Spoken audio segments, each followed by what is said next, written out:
Hello everyone and welcome to my channel.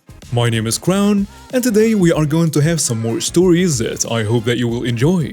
But before we start, it will be so much appreciated if you would subscribe to the channel, like the video if you enjoyed it, and maybe leave a comment down below. These simple clicks would mean a lot to the future of this channel and really reward the effort that I put in every day. And now, without further ado, let's go! For a bit of context, I live in Germany and currently we have a public transport ticket for 9 euros, which allows you to take every train and every bus in all of Germany for a month. This, in addition to all the constructions, makes taking trains a living nightmare. Cancellations, 30+ minutes delays, packed trains and so on. A few days ago on the way home, my first train was cancelled, so the next train I took was even more packed. I somehow managed to squeeze into the train. I was standing right at the door, shoulder to shoulder with other people. No back and forth for anyone. We were almost at my stop, the main station of a major city, where usually 80% of the people in that train get off. It would still be 5 minutes until we arrived, and in comes the entitled mother with her little son. They had seats in the middle of the wagon and needed to come off at this stop as well. For some reason, they made it their mission to squeeze through all the people and get to the doors to get off first. I was listening to music but saw the commotion from the corner of my eye, so I turned the volume down. A lot of people were sighing and mumbling complaints as they got pushed and shoved by the entitled mother and her kid, until they reached their last hurdle, me. I'm a very tall woman, on the more choppy side, so I can't stand my ground. The nice man next to me was also annoyed by their nonsense, so he stood his ground as well, and neither of us budging. Instead of nicely asking to get past us, the entitled mother encouraged her son to squeeze through us. He didn't get far with his shoulder, so he resorted to using his disgusting little hands. Before I could react, I felt his hands on my hip and my bottom, very uninnocently, not even remotely having a chance against me. His hand pushed up further up to my stomach. Mind you, this kid wasn't a toddler. He was old enough to know what he was doing. So after the initial shock and confusion, I slapped his hands. Not hard, just to get him off of me. And the following conversation ensues. Could you maybe not grope random strangers like that? All of us need to get off. How dare you slap my son? Your son was literally groping my bottom. Wouldn't you slap someone's hands if they were groping you? He was just trying to get through. It's not his fault you stubborn cow wouldn't move aside. All of us need to get off at this stop. There is no need for you to push through all these people. Besides, even if you would have asked me kindly, which you didn't, there is literally no space for me to move to the side. The entitled mother spotting the earpods in my ears. We asked, but you couldn't hear us because of your stupid music. My music is turned off. I hear you perfectly fine. Then the nice man tells her, yeah, you didn't ask for us to move. I don't care. We need to get off first. Why? None of your business. Unless you have a valid reason like a medical emergency or a connecting train to catch, I don't see why I would have to move aside for you. Why would any of us have to move aside for you? The entitled kid suddenly continued to push his hands into my stomach, trying to squeeze past me. So I get a hold of his wrist and glare at him. Stop touching me! I immediately let go again, hoping he'd finally get the memo. Stop assaulting my baby, you fat witch! The nice man tells her, ma'am, you need to calm down. You need to wait and get off like everyone else, and get your disrespectful brat under control. People were watching the scene, clearly annoyed by the woman and the kid. I say, maybe next time you could just ask. I'm sure people will gladly try to make space for you, if physically possible. But no one wants to listen to an entitled lady who thinks she owns a place. Just let us through, you brat. Now the entitled mother tries to push me and the man apart so she could squeeze through. Her fingernails dig in into my shoulder, and the man slightly shoves her and I grab her wrist, squeezing it hard. "Wait your turn," I tell her. That made the lady reach her ultimate form. She starts screaming and screeching how we assaulted her, pleading with the other passengers for help. But all the other passengers were on our side. So many of them started shouting at her to shut up and just wait, that she's entitled and so on. This continued on until we finally reached the station. Pissed, the man and I didn't move. Even after the doors opened, turning sideways, we allowed the people next to us to get off. The entitled mother hammered against our shoulders with her fists. People intervened during this mess, and I declared that I will be pressing charges on her once we get to the station, so the people around me made sure she didn't run away. But she did try, and ended up lying on the floor, face down though. For context, I have had issues with my right foot since I was young.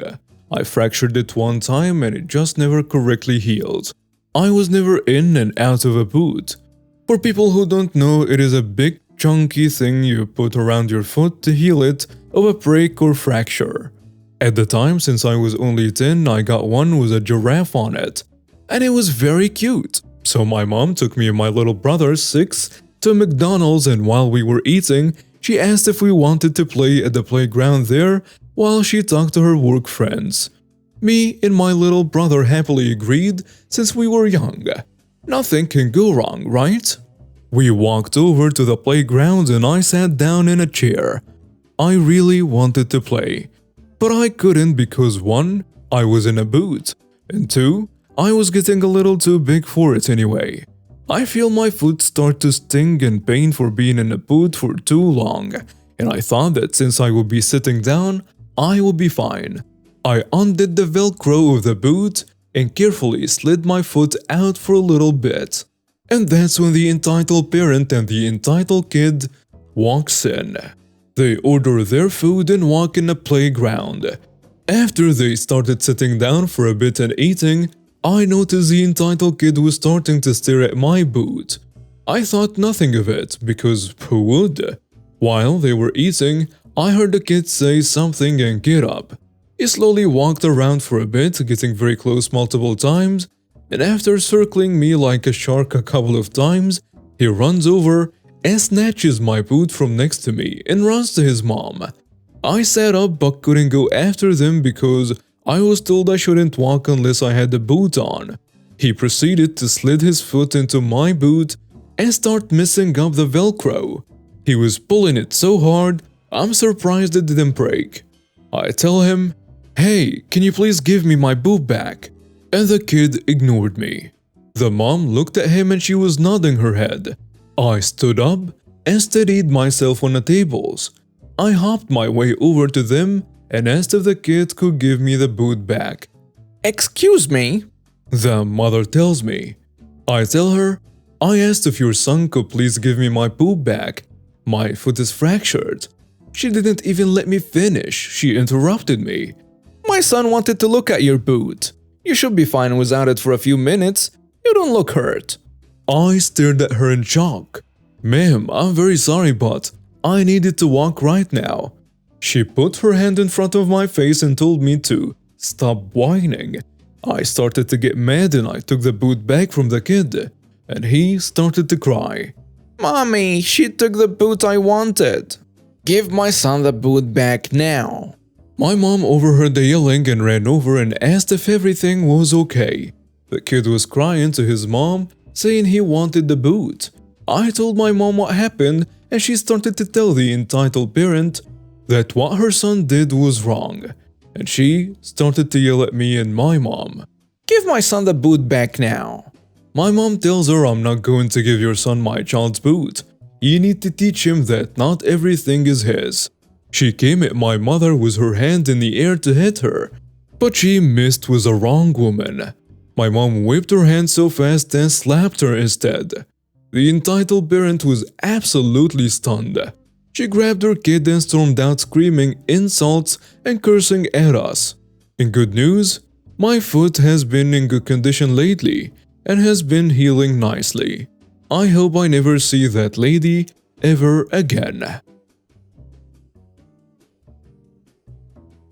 I have to park my motorcycle on the street. I lock it with this big chain to a dedicated motorcycle street anchor. It happens to be close enough to my house that I can point a CCTV camera right at it from my Porsche. Well, I caught on CCTV a neighbor reversing into my bike, then trying to move it out of the motorcycle bay, then reversing into it again, knocking it over and panicking and backing up on it. Then he gets out of the car, puts my bike back up like nothing happens and leaves. Next morning I go out, see my bike is scratched and the mirror is broken off, see neighbor's car right next to it and check my camera. And sure enough, see him doing all this. I go to his house and say, "Hey James, I saw you hitting my bike over and I need to take your insurance details because you damaged it." And he gets super edgy and confrontational. Now I don't care too much, it isn't a nice bike, it isn't expensive. But I have to make sure it's roadworthy because I commute on it.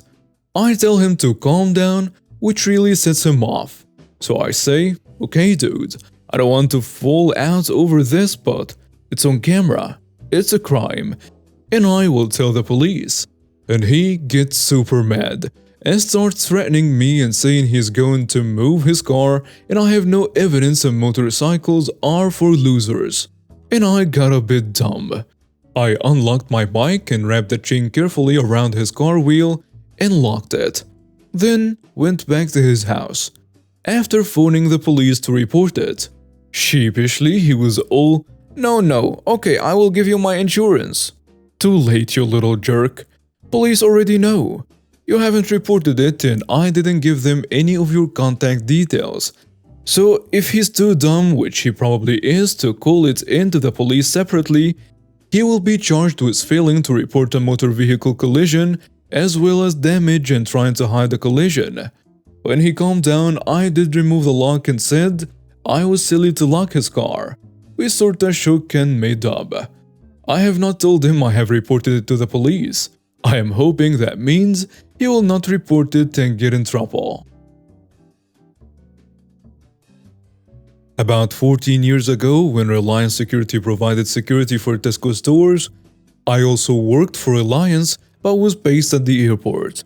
One morning after a 12-hour night shift, I decided to go into a Tesco store I passed on the way home and get a sandwich. I had my work uniform on, but I was wearing a grey jacket on top, so people would know I am not on duty. So I go into the store, pick up a basket, and head to the sandwich counter, and I'm browsing the selection and I hear someone say, "Excuse me." And me, not expecting anyone to be talking to me, I carry on looking for my desired sandwich. Then suddenly the basket is slapped out of my hand, and there is this snarling man's face less than an inch from mine, and he says, "I'm not paying you to shop. Get to the front of the store right now."